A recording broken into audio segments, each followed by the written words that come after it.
Assalamualaikum warahmatullahi wabarakatuh.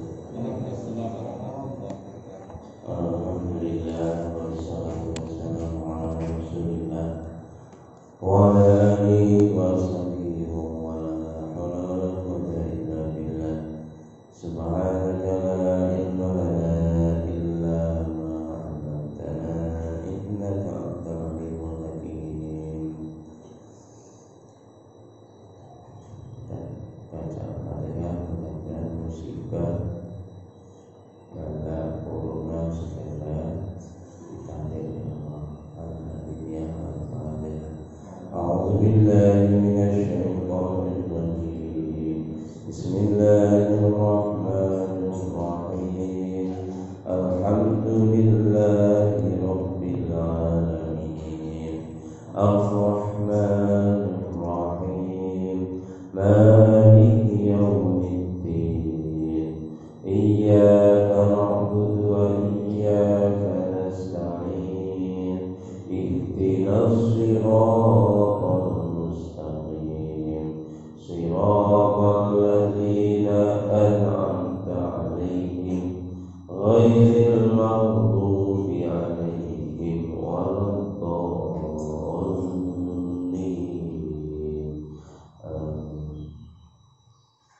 Masih tentang sisi lain kehidupan Nabi dan sahabat terkait dengan kesulitannya, terkait dengan kesederhanaannya.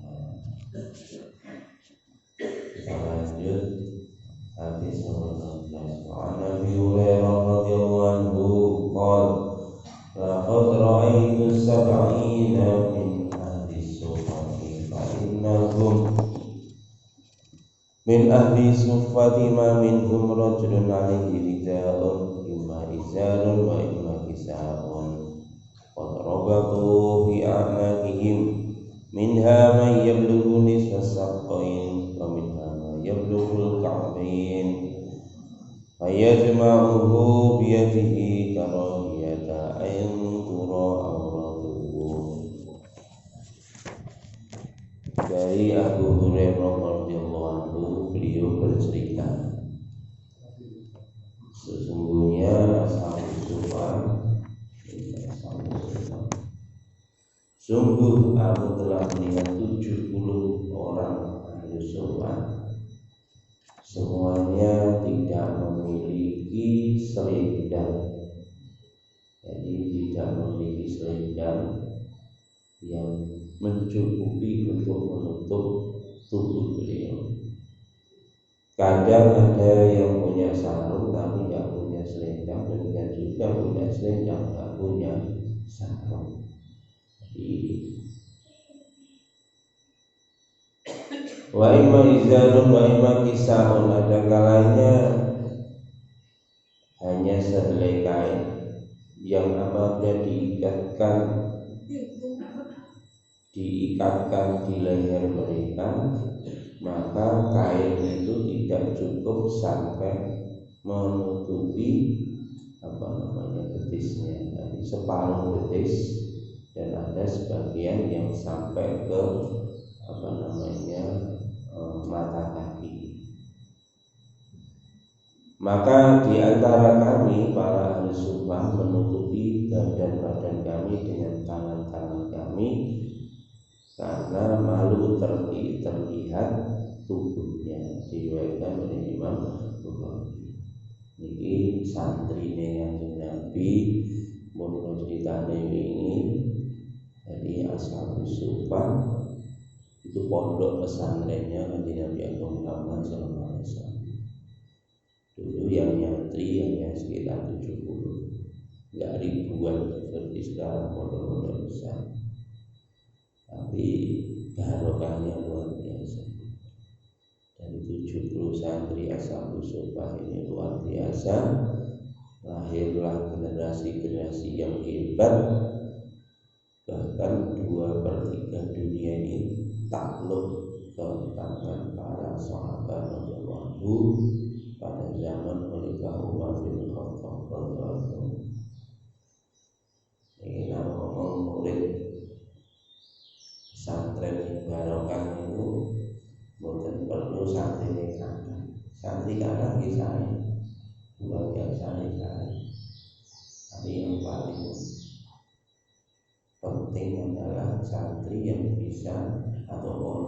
bisa melahirkan generasi-generasi yang hebat yang mampu membuat sejarah di dunia, yang mampu membuat sejarah di dunia,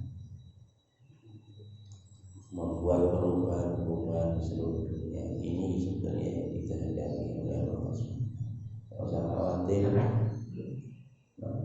Pak Budori ngendikan ini, Pak Yai Budori ngendikan ini pondok pesantren Akasih.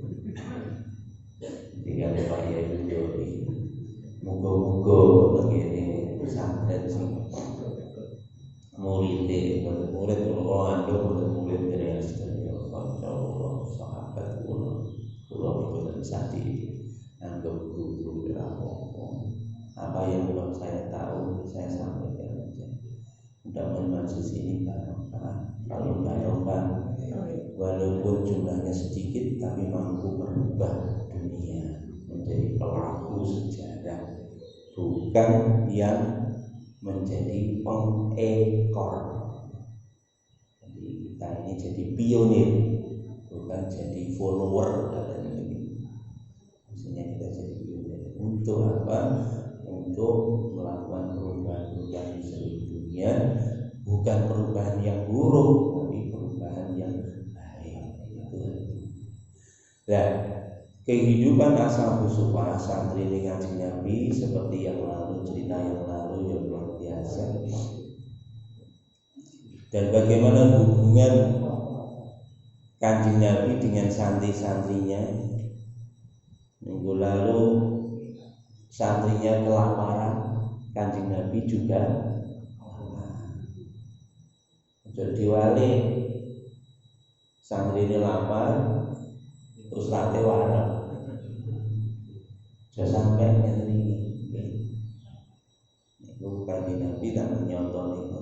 Akhirnya nonton itu Kanjeng Nabi ngajak Abu Hurairah salah satu istrinya. Akhirnya dapat satu mangkok susu. Begitu dapat satu mangkok susu, Kanjeng Nabi celukan boncong kabeh. Ashabus Suffah celukan. Insyaallah. Akhirnya kan minum kabeh. Apakah Nabi minumnya paling depan? Nabi minumnya paling belakang. Kalau sing paling apik ngoten. Kula ki ngomong bene iki saiki jenengan ngombe wae. Ngapik ngoten. Soale Kanjeng Nabi ngoten. Masyaallah. Luar biasa. Nabi itu di dalam menggembleng akhlak, menggembleng karakter. Nggih, santri niku sik ngomong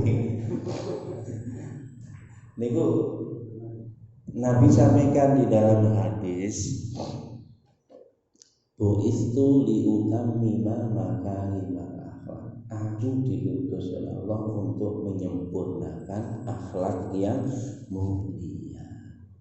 Akhlak, pendidikan inilah yang hilang dari umat ini pada hari ini. Ilmu banyak, tapi akhlak tidak ada.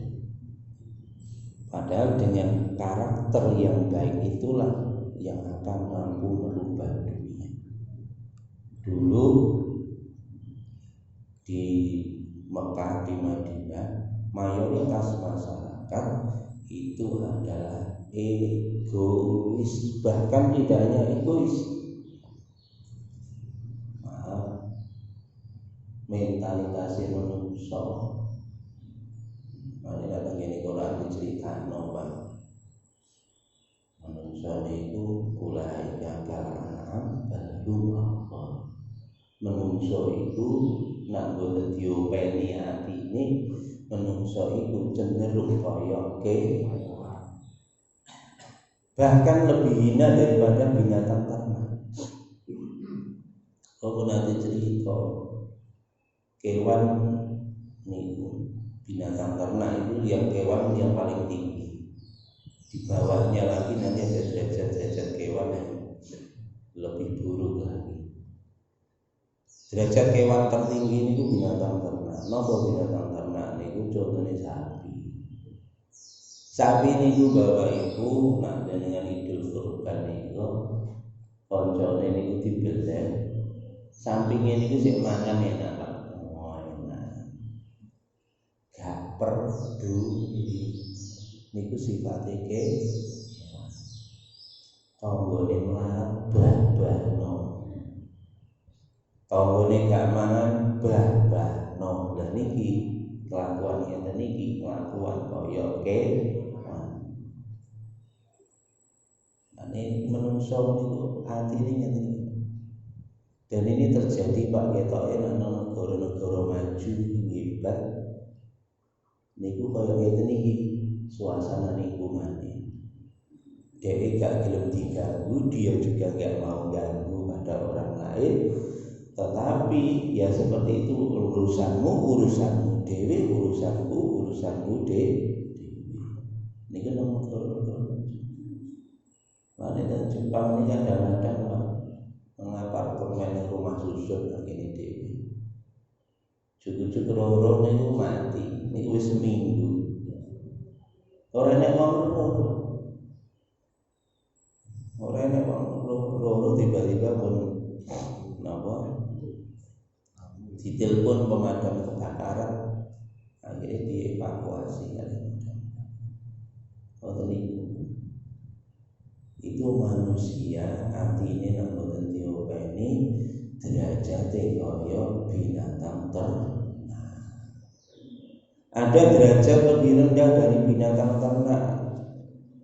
Ulaika kal an'am, mereka itu seperti binatang ternak. Balhum adall, bahkan lebih rendah dari binatang ternak. Napa?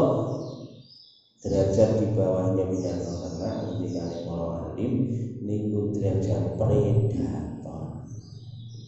Nama predator niku contohnya bangsane macan, contohnya bangsane ular. Predator apa? Dia makan dengan cara membunuh orang lain. Menungso iki enten modele yang sewu atine rusak, kelakuannya rusak, dia itu makan dengan cara membunuh orang lain. Orang dipateni fisike, yang dibunuh kadang karaktere, sing dibunuh kadang bisnise, lawan bisnise. Bodoh-bodoh dodolan soto, jejer dibunuh lawannya. Itulah kelakuan predator. Itu naudzubillah min dzalik. Di bawahnya predator ada lagi apa nih? Ini contohnya seperti apa binatang-binatang kelabang, kalajengking. Ini derajat. Kenapa? Kalajengking itu dia menyakiti lawan, tapi dia sendiri nggak dapat manfaat apa-apa. Kalau jengking itu nak ngentuk, apakah manfaat untuk dia? Tidak. Mari ngentuk kalau jengking itu bangga. Innauzubillah. Enten wong niku kelakuane ngeten iki nak ngentuk wong liya niku lho bangga. Nak bar ngentuk bojone bangga ora apa-apa niki. Niki bukan ngetuk ngoten niku nggih, niki nyakiti. Nah niku ora nyakiti, menyenangkan. Ya kan istri. Niki menyakiti. Kadang wong niku senengane menyakiti orang lain padahal gak oleh apa-apa dek. Niku derajat manusia yang paling rendah. Lah niki lah derajat manusia ngeten iki perlu direformasi, dirubah dengan tatanan agama Islam. Maka Nabi mendidik para sahabat radhiyallahu anhum, dididik akhlaknya dari derajat binatang itu tadi diangkat derajatnya bahkan lebih tinggi dari para malaikat. Sahabat bukan egois, Pak. Ini pun diceritakan sampai pada tahapan ihsan. Dia sendiri dalam keadaan butuh, tapi dia juga mampu untuk mengorbankan keperluannya untuk saudara. Mulane ngene kisah sahabat nih, ada sahabat nih diwe hadiah kepala kambing. Begitu oleh hadiah nih langsung mikir, tonggoku iki luwih perlu, tak wehne tonggo. Sing sitoke meneh tanggane ngoten, aku gak butuh, tanggaku luwih butuh. Sampai begini riwayat ndas wedhus niku pindah 7 omah. Terakhir niku tenggene kembali kepada orang yang diberi yang pertama kali mubeng. Niku nang zaman sahabat mentalitasnya kaya ngoten iki. Niki boten sembako niki. Ndas wedhus sembako. Sembako Masya Allah. Lani mau belajar gitu. Nah, tapi iki yo aku oleh aku gak oleh lah. Mestine sing oleh iki tanggoku luwih perlu tak wehne tanggoku. Tanggoku luwih perlu tak wehne meneh tanggoku. Masya Allah. Muga-muga mungkin kali judan berubah ngeten iki.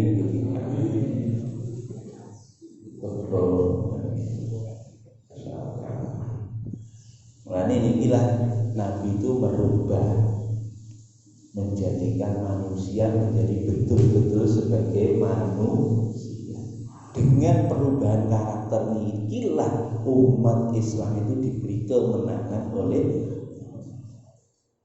ini seluruh dunia, Pak. Umat Islam ini tidak akan menang kalau mentalitas bangsa Indonesia, umat Muslim khususnya mentalnya ijik koyo ke menes seperti lo rojokan hari ini orang-orang non Muslim sudah bergerak. Kenapa? Karena melihat mentalitas orang Islam yang ada di sana, di apa itu majelis yang mulia di sana, di atas sana, di untukmu yang duduk di kursi itu, mentalitasnya seperti itu. Dan tontonan itu dilihat oleh umat Islam se-Indonesia sehingga umat Islam sendiri wis dapat contoh. Hari ini Pak, umat non sudah bergerak masuk ke sana. Dan mereka menampilkan karakter-karakter yang seolah-olah karakter yang hebat seperti ini. Ini gimana? Bahaya sekali. Makanya menjauh Bapak Ibu yang dirahmati Allah. Karakter ini, akhlak. Karena umat Islam di seluruh dunia menang dengan kekuatan akhlak, bukan dengan kekuatan senjata. Tidak. Hari ini gak payu Pak kekuatan senjata, tapi kekuatan akhlak. Masya Allah. Ya saya suka seperti itu Pak. Bagaimana mendidik karakter Nabi itu? Caranya dimulai dengan seperti yang sudah lalu sampaikan, gaya hidup bukan hanya sederhana Pak, minimalis. Itu Pak proses pembentukannya itu dengan gaya hidup minimalis, nggak cuma sederhana. Ini contohnya tadi gaya hidup minimalis. Sahabat dididik duwe klambi niku mboten rupa klambi tapi kain tok. Kadang bentuknya kain sarung sing ngeten iki nggih nutupi bagian ngisor. Kadang sahabat mboten duwe sarung, nggih kain tok diupene ten mriki klembre ngantos dumugi betisnya. Enek sing ngeten Pak. Enten sing di nak gak cukup kon dhuwur tekan betis niku dhuwur dibuka, sing ngisor ditutup, sing penting nutupi mabana surah wa rubah antara pusat sama lutut. Sahabat dididik ini.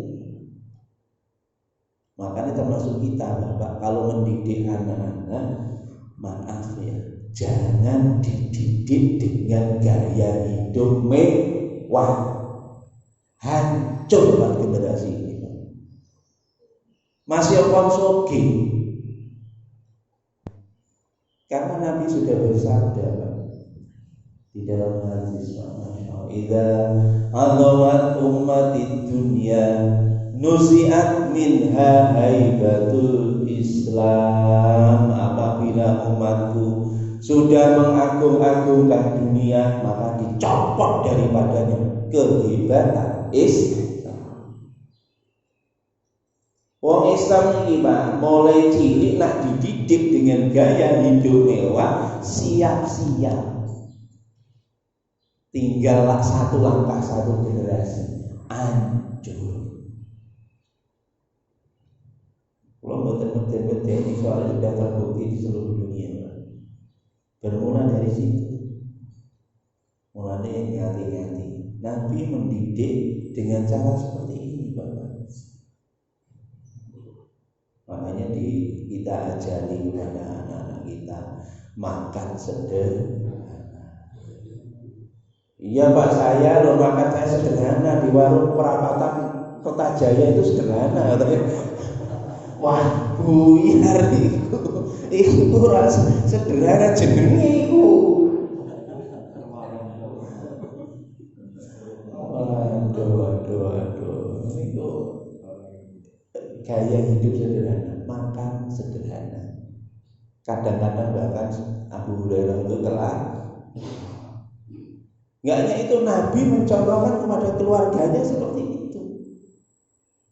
Ini termasuk tarbiyah, Pak. Jadi model edukasi Nabi dan para sahabat itu edukasi dengan gaya hidup minimalis. Supaya apa? Hati kita ini tidak terpesona dengan harta. Kalau sudah umat ini terpesona dengan harta, terpengaruh dengan gaya hidup, itu delok sing sambat lah sampean dhewe. Tuku sepatu dialog sing apa? Salibut mereka Nike ini. Sepatu jalur Nike sitok regane 2 juta. Jalur sing original, gak gelem gawe ya. Roh arane. Masya Allah. Kelambine jalurnya itu. Akhirnya apa? Mentalitasnya akhirnya gaya hidup materialisme. Sudah kalau seperti ini Pak, siap-siap dengan kehancuran. Kalau sudah gaya hidup seperti ini. Soalnya ini kejadian sudah berulang berkali-kali.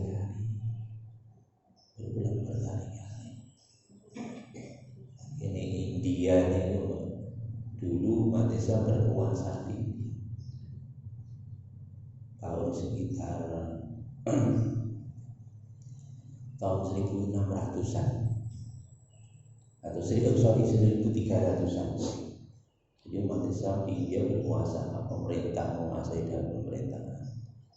Tapi ya seperti itu, begitu sudah menguasai pemerintahan, gaya hidupnya berubah. Gaya hidup berubah mewah-mewah, akhirnya umat Islam dipukul mundur oleh orang Hindu. Akhirnya orang Hindu kembali berkuasa sampai hari ini. Makanya nantang India dan kaget. Nah, awalnya dia tinggi kan delok Candi Borobudur. Jadi kan nantang India, delok tambah masjid Pak. Wow. Sing tak kenal sampai saat ini itu masjid niku kuburan nopo Tajud Mahal. Niku napa Pak? Gara-gara raja jenenge Sajihan niku jatuh cintrong karo bojone jenenge Mumtaz Mahal. Sopo jatuh cintronge karo bojone iki lho, mati lho digeno istana. Kaya ngoten iki Pak. Gaya hidup mewah. Akibatnya apa? Hancurlah kekuasaan Islam yang ada di India. sampai hari ini. Spanyol, odong. Jenengan kalau pergi ke Spanyol sana akan melihat istana Alhambra. Surabaya dia kan apa Alhambra? Iya bodoh aja loh, gue lagi kan Alhambra. Makanya Masya Allah, negeri Spanyol hancur umat Islam. Padahal sekitar 7 abad umat Islam berkuasa di Eropa. Gara-gara salah gaya hidup akhirnya mulai kalau khawatir terus terang banget Indonesia nih Pak. Soalnya saat ini wong Islam Indonesia niku pun boleh gaya hidupnya materialis, hedionis dan lain sebagainya. Nis yang lain lah, buh nis apa? Pak Anies. Wah ini Pak, saya betul-betul khawatir Pak. Dan ini yang justru gaya hidup sehingga teriki gak enak ngomong.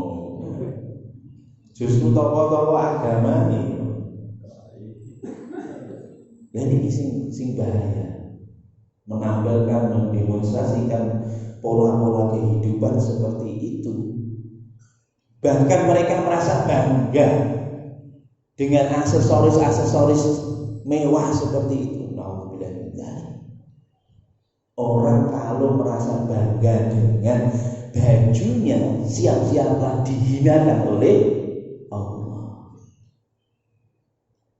Karena apa? Orang Islam itu Bapak, Allah sampaikan di dalam Al-Quran, wala tahinu wala tahzanu wa antumul a'launa in kuntum mu'minin. Janganlah kamu minder, janganlah kamu bersedih. Engkau itu mulia jika kamu beriman kepada Allah Subhanahu wa taala.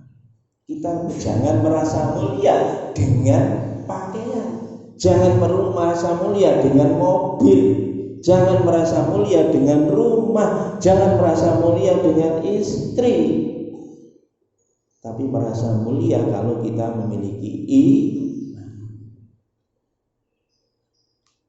Saat ini Pak, nak orang punya iman itu loh, nak kelambine elek jadi minder.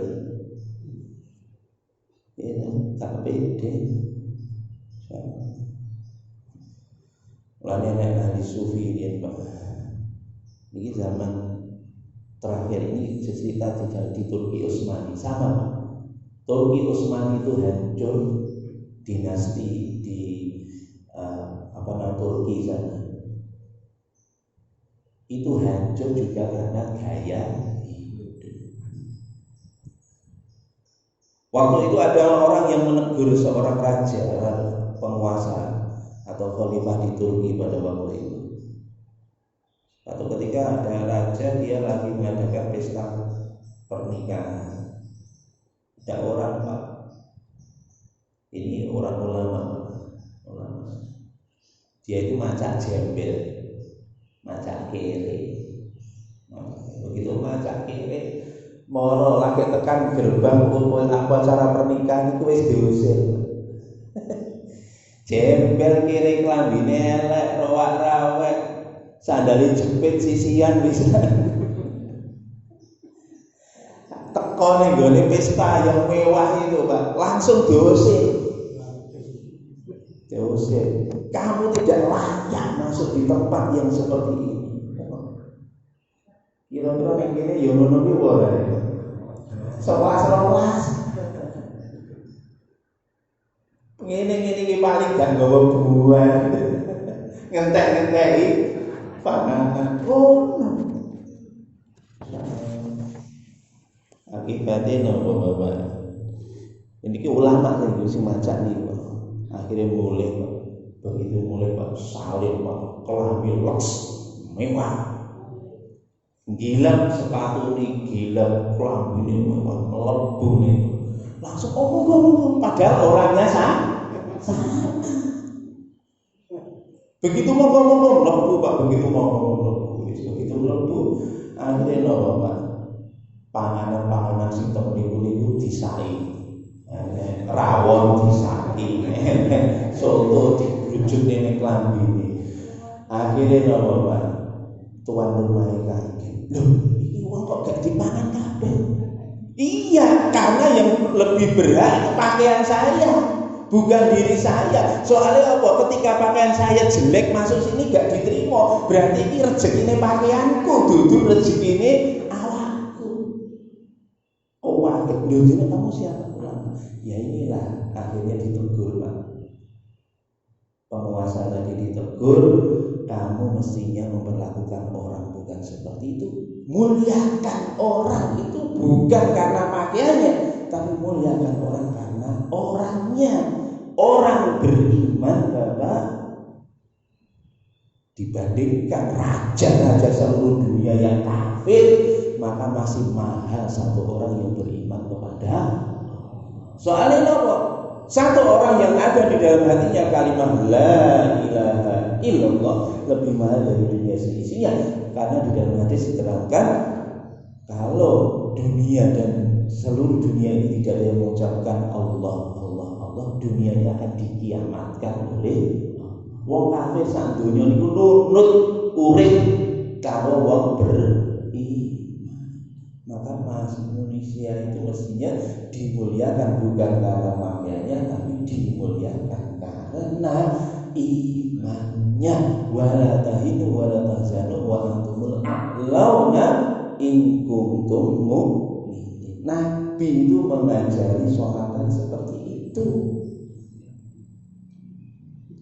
Makanya Bapak yang dirahmati Allah SWT, bagaimana dulu Sayyidina Umar, pada zaman Sayyidina Umar, Palestina itu, Pak, dulu dikuasai orang Yahudi, orang Nasrani. Dengan senang hati Palestina itu diserahkan kepada Khalifah Umar bin Khattab tanpa peperangan. Kenapa? Karena akhlaknya sahabat seperti itu, Pak. Akhirnya suatu ketika Umar bin Khattab diundang, Pak, datang ke sana, Pak, untuk mengambil kunci Baitul Maqdis di Palestina. Begitu diundang begitu, Umar bin Khattab datang, Pak. Di dalam perjalanan melaku kali didampingi oleh Abu Ubaidah bin Jarrah radhiyallahu anhu. Abu Ubaidah bin Jarrah usul, Sayyidina Umar, jenengan itu mau menghadap raja. Kok pakaian jenengan tambalan selas itu ora patut. Akhirnya kali Abu Ubaidah bin Jarrah wis ini jenengan dapat klambi sing saya ini. Akhirnya kalau Sayyidina Umar ditukar klambi ini dipakai bagian yang bagus. Begitu dipakai pakaian yang bagus, teringat wala tahinu wala tahzanu wa antumul a'launa in kuntum. Mulianya orang beriman bukan karena bajunya, tapi karena kepribadian dia. Yakin sama Allah, dia dimuliakan oleh Allah. Saya tidak butuh baju bagus ini, saya hanya butuh sama Allah Subhanahu wa taala. Ditukar lagi, Pak, bajunya dikasih Abu Ubaidah bin Jarrah, akhirnya kembali pakai baju sing tambalan 11.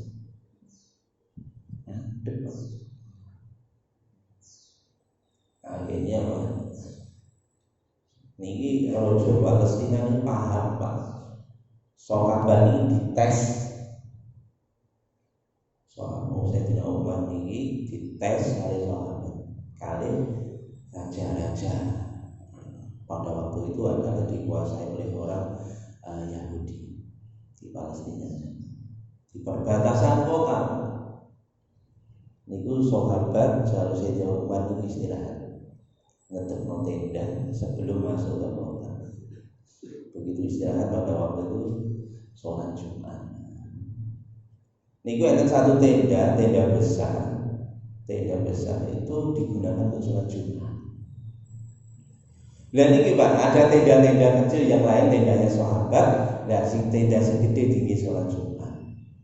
Dan ini oleh orang-orang Yahudi sengaja dikirim, Pak, wanita-wanita yang paling cantik-cantik, Pak, dengan baju yang seksi ya, seket siji jadi dengan baju seksi. Kemudian Pak, emas itu ditebar Pak di pinggir jalan. Sengaja oleh orang Yahudi itu sengaja Pak. Karena orang Yahudi sudah sangat-sangat paham umat Islam itu udah kalau sudah cinta dunia, sudah tinggal babat habis. Kelemahan orang Islam saat dunia mulai zaman biar sampai saat ini. Kanjeng Nabi soalnya pun dawuhno tengene hadis. Nabi dawuh nanti suatu ketika akan tiba satu masa wong Islam niki akan disantap seperti orang menyantap makanan di meja makan. Wong Islam tinggi royoan dipangan, disantap seperti orang menyantap meja makanan di meja makan. Sahabat takut ya Rasulullah, apakah jumlah kita pada waktu itu sedikit ya Rasulullah? Kok kita dijadikan bulan-bulanan orang kafir seperti itu? Nabi jawab, jumlah kamu pada waktu itu banyak. Loh kenapa begitu? Karena pada diri kamu ada penyakit. Napa penyakitnya? Wahan ketika dia Nabi. Napa wahan? Hubbud dunia wa karahiyatul, cinta dunia takut mati. Niki Pak. Niki wong Yahudi paham niki. Nah wong Islam niku wis cinta dunia, pun sudah tidak ada kekuatannya. Wingi menonton mata dahulu hukum pas ngaji tafsir, hilang kekuatan. Makanya ditebar Pak oleh wong Yahudi niku. Di perjalanan ke masjid tenda besar tadi, wis wong wedok bajune seksi-seksi, adek emas kinten rojogono disebar. Langsung Sayyidina Umar memerintahkan sahabat maca ayat kullil mu'minina yaghuddu min absarihim wa yahfadhu furujahum wa kullil mu'minati yaghuddna min absarihinna wa yahfadna furujahunna. Katakanlah pada orang iman laki-laki supaya menundukkan pandangan. Iku mang wis gawe klambi seksi karo mesam-mesem karo meliak-meliuk kali sahabat gak enek sing ngelirik sitok mawon sahabat niku Pak mboten enten sing ngelirik. Kira-kira nak santri pondok pesantren Atasrim enek ngono ngene ya. Orang ngelirik meneh lorok menteleng tambah bisa. Sahabat belas Pak ngreken mboten ngelirik kok. Ada emas inten gak diweken. Karena apa Pak? Emas itu sebenarnya mahal, gak ada harganya di hadapan Allah. Akhirnya begitu posisi seperti itu Pak, Masya Allah. Akhirnya wanita-wanita cantik tadi ditarik mundur lagi ke kerajaan, ditanya gimana, tidak ada yang melirik sama sekali. Maka sebenarnya ini strategi Pak orang Romawi. Kalau ada sahabat melirik langsung diserang Pak, mati semua sahabat. Karena apa? Sudah hilang kekuasaannya. Karena nggak ada yang melirik, akhirnya singkat cerita besoknya Umar bin Khattab masuk di kerajaan Romawi, kerajaan apa di Palestina sana. Itu pun pada saat itu masuk dengan apa namanya Sayyidina Umar bukan naik kuda yang hebat ya, naik keledai. Itu pun gantian sama pembantunya. Kadang yang naik pembantunya Umar yang nuntun, kadang Umar naik pembantunya yang nuntun. Pas masuk di kerajaan Romawi itu yang naik pembantu. Itulah akhlak. Maka orang Yahudi melihat seperti itu. Rakyat itu tahan, yang dia tahu itu adalah pembantunya Aslam yang naik di atas itu adalah Sayyidina Umar. Rakyat melihat, tapi raja tahu. Raja Romawi orang Yahudi tahu itu yang Sayyidina Umar yang nonton.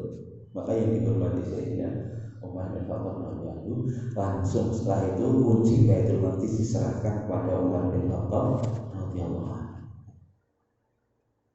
Wakilah di dalam setengah riwayat, oke, sekarang saya serahkan ke kamu, tapi nanti anak cucuku pasti akan mengambil kunci itu. Oh Yahudi saya tahu. Kalau umat Islam ini sudah mendem kalau jenenge dunia. Gaya hidup umat Islam kalau sudah mendewa-dewakan dunia, sudah enteng nanti umat Islam ini. Nauzubillah ini, mulanya sudah sampai Pak ya. Tolong. Niki kula dhewe ngomongi tapi ini Masya Allah mabon. Kene ngomong muru, nek ngomah ya siji meneh HP. Pak Rio ya Pak Rio. Ya semono. Iki ada Pak diskon ya ning gone ngono PTC.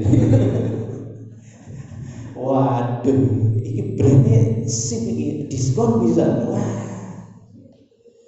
Masya Allah. Itu Pak Firna ya. Ini 2 nomor 1. Apa meneh makane enek kelewat ning gone anu pusat perbelanjaan ono diskon langsung ijo liwate. Astagfirullahaladzim. Monggo Pak. Niki kula mboten ngomongi sinten-sinten termasuk ngomongi awak kula dhewe iki monggo bareng-bareng Pak. Bareng-bareng dirubah gaya hidup sederhana saja, nggak usah gaya hidup mewah, karena gaya hidup mewah itu berbahaya.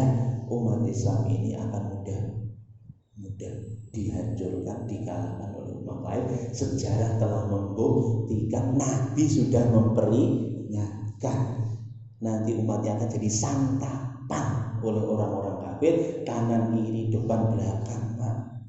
Gara-gara ada penyakit jenenge wahan itu apa? Cinta dunia, takut mati.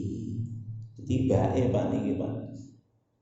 Kalau pikir cinta dunia niku beda, takut mati niku penyakit sing beda. Tiba-tiba rata-rata dadi siji tiba-tiba. Wong sing paling cinta sama dunia tiba-tiba paling wedi karo mati. Sing wong paling cinta karo dunia enek jenenge Wade Corona. Wade Corona paling wedi. Masya Allah. Karena apa paling wedi mati. Iku paling cinta dunia, orang yang paling takut mati. Maka dari itu masyaallah muslimin rahimakumullah, hilang kita mengikis penyakit-penyakit ini. Contohlah bagaimana Nabi mendidik para sahabat dengan gaya hidup minimalis untuk membentuk karakternya para sahabat radhiyallahu supaya tidak terkesan dengan dunia. Enek dunia enggak ada masalah. Ada jabatan enggak enek jabatan enggak ada masalah. Enggak ada masalah. Mulane wong biasa bingung. Suatu ketika apabila kita diberi jabatan, kita enggak terkesan dengan jabatan. Kalau mau diturunkan sekarang, ya silakan, monggo. Aku loh gak butuh kalau jabatan. Enak seperti ini. Lain dengan orang yang menghamba kepada dunia. Jabatannya harus dihilangi. Lagi kerumuh tok, greges banget sampe. Greges kabeh wis, ada panas macam-macam. Masya Allah. Sampai naudzubillah Pak ya Allah. Enten sampai dipromosikan tiba disediakan wong liya jebret iki langsung stroke. Ya Allah, belum sampai ngeten iki lama jabatan, pangkat, kedudukan, harta kecil di hadapan Allah. Yang besar apa? Nanti kalau kita jadi raja di surga, itulah yang besar. Ridho Allah wala ridwanullahi akbar. Ridho Allah lah yang paling besar. Terus niki soal niku wau ashabu sufah tadi Pak, karena bajunya nggak cukup, maka mereka ketika di hadapan majelis Nabi Sallallahu Alaihi Wasallam itu saling menutupi Pak. Jadi memang nggak salah Pak, aurat laki-laki hanya antara pusat sampai lutut. Meskipun demikian sahabat itu malu ketika berhadapan dengan kanjeng Nabi. Ada yang ditutupi pakai tangannya begini, ada yang menutupi ke tubuh kawan-kawannya saking gak duwe pakaian. Itulah santri-santrinya kanjeng Nabi Agung Muhammad Sallallahu Alaihi Wasallam, generasi pondok pesantren Madinah Munawwarah. Masya Allah. Dengan cara gaya hidup seperti itulah dirahmati Allah Subhanahu Wa Taala, kita akan dididik oleh Allah supaya apa? Kita tidak bergantung kepada makhluk, bergantung kepada Allah. Kita tidak bangga dengan harta, tapi bangga dengan amal. Alhamdulillah, kita syukur bisa sholat, kita syukur bisa berjamaah. Kira-kira awake dhewe wis iso ngene iki pun durung. Nah oleh rezeki nomplok gusuran sak M kalau sholat gusuran sak M kalau sholat 2 rakaat rasane hati syukure akeh ndi lho. Gusuran sak M mestine Pak kita lebih syukur bisa sholat. Gusuran sak M lho paling pirang dino suwe-suwe wis menguat. Tapi nak sholat 2 rakaat Pak, Masya Allah. Sholat sunnah saja Pak, 2 rakaat lebih baik daripada dunia dan segala isinya. Mudah-mudahan Gusti Allah beri kita hidayah pada kita sekarang. Monggo kita sama-sama belajar. Tolong sama-sama diingatkan. Saya sendiri juga begitu. Tolong diingatkan, kita ambil gaya hidup yang sederhana. Inilah yang mendekati gaya hidupnya Nabi, gaya hidup yang diridhoi oleh Allah Subhanahu Wa Taala. Enten bener dari Allah, salam dari saya. Kita tutup dengan doa Subhanallah wa bihamdika asyhadu an la ilaha illa anta astaghfiruka wa atubu ilaik. Assalamualaikum warahmatullahi wabarakatuh.